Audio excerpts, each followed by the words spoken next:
Хөгжлийн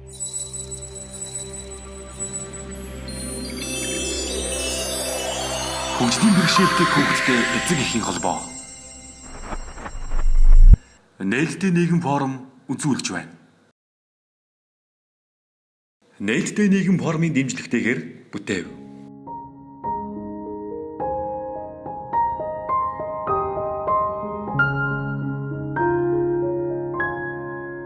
Намайг Баатарын Аримлэг гэдэг би 15 настай нэм гараад ах би сургууль 6 настай орж исэн. Ганцаараа суугаад арай л жоохон хүндэлтэй байсан учраас ээжтэйгээ суусан.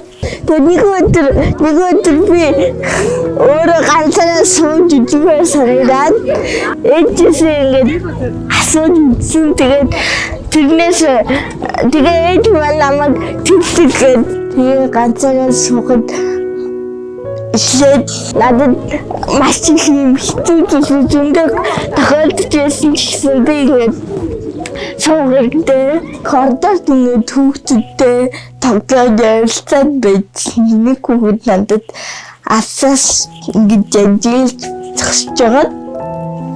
Надын тоглож ирсэн хүүхдүүдийг дуудаад наад хүүхдтэйгээ ингээд тоглож болохгүй. Өвчин хандчихдээ маа. Тэгэхээр ойртож болохгүй гэж хэлсэн.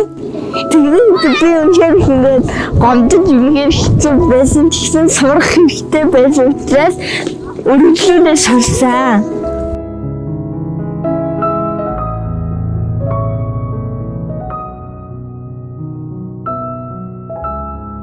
Тэгээ би үнэхээр сурахыг үнэхээр хүсдэг гэсэндээ Канадад маань 2 давхар байдаг болохоор би сурахад боломжгүй байдаг.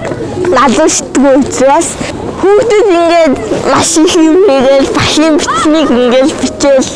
Тэгээд би ингээд мэдээж уншиж байгаа л та тэгэхээр надад ингээд ганцаараа юу ч хийхгүй тэгэл сууж явах маш ингээд хэцүү санагдсан. Манай сургууль налууштай учраас би сургуультаа гээд налууштай болгож өгөөсэй гээд өргөдөл өгсөн ээжтэй.